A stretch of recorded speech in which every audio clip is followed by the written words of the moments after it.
J'ai vu plusieurs fois en live, j'ai lu beaucoup de commentaires sur le sujet de...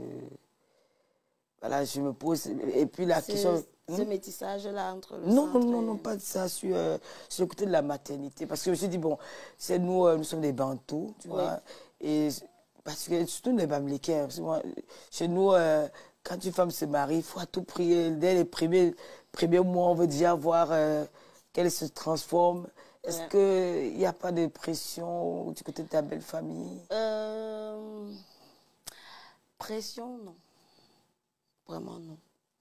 Pourquoi? Parce que j'ai eu quand même cette chance-là d'entrer dans une belle famille où tout le monde s'occupe de ses oignons, où tout le monde fait sa vie, où c'est une famille soudée et on ne comprime pas qui que ce soit.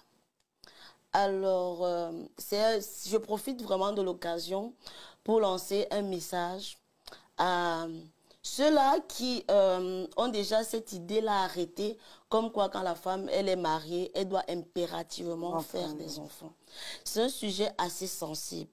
C'est un sujet qui touche parce que beaucoup de personnes en souffrent. Alors, pour moi, c'est Dieu qui donne l'enfant. Nous sommes un couple chrétien.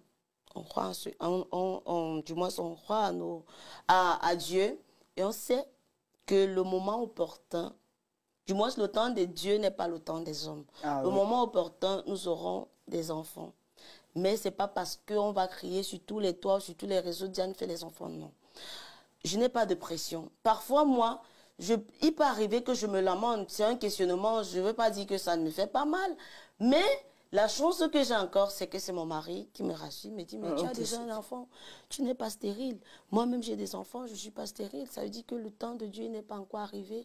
Donc, mettons-nous nos genoux au sol et puis Dieu nous bénira. Peu importe le temps que ça prendra, c'est-à-dire que moi-même, parfois, j'ai envie de stresser quand je vois les commentaires sur les réseaux. Je ne peux pas mentir, ça me touche. Parfois, ça me touche, ça me heurte. C'est une question assez sensible, mais j'ai quelqu'un qui sait m'épauler. Bravo. Bravo à ton mari. Hein. Vraiment, c'est une grâce d'avoir ce genre d'homme. Et puis, ma mère me disait souvent que pour rester dans un foyer longtemps, il faut vraiment que ton mari soit amoureux. Quand tu as le soutien de ton mari, tu peux rester toute une vie. Et puis ma belle-mère dit souvent que tu aies les enfants, que tu n'es pas, je m'en fous. Quand moi je vois le sourire et la joie sur le visage de mon fils comme ça, moi je te dis seulement maman. Donc, tu n'es pas l'enfant qui fait, pour dire que ce n'est pas l'enfant qui fait le mariage, tu peux avoir des enfants mais ne pas être épanoui et joyeuse dans ton foyer. Ah bien sûr. Tout comme l'enfant peut apporter de la joie et tout ce qui va avec. Mais c'est Dieu qui donne les enfants. À son temps voulu.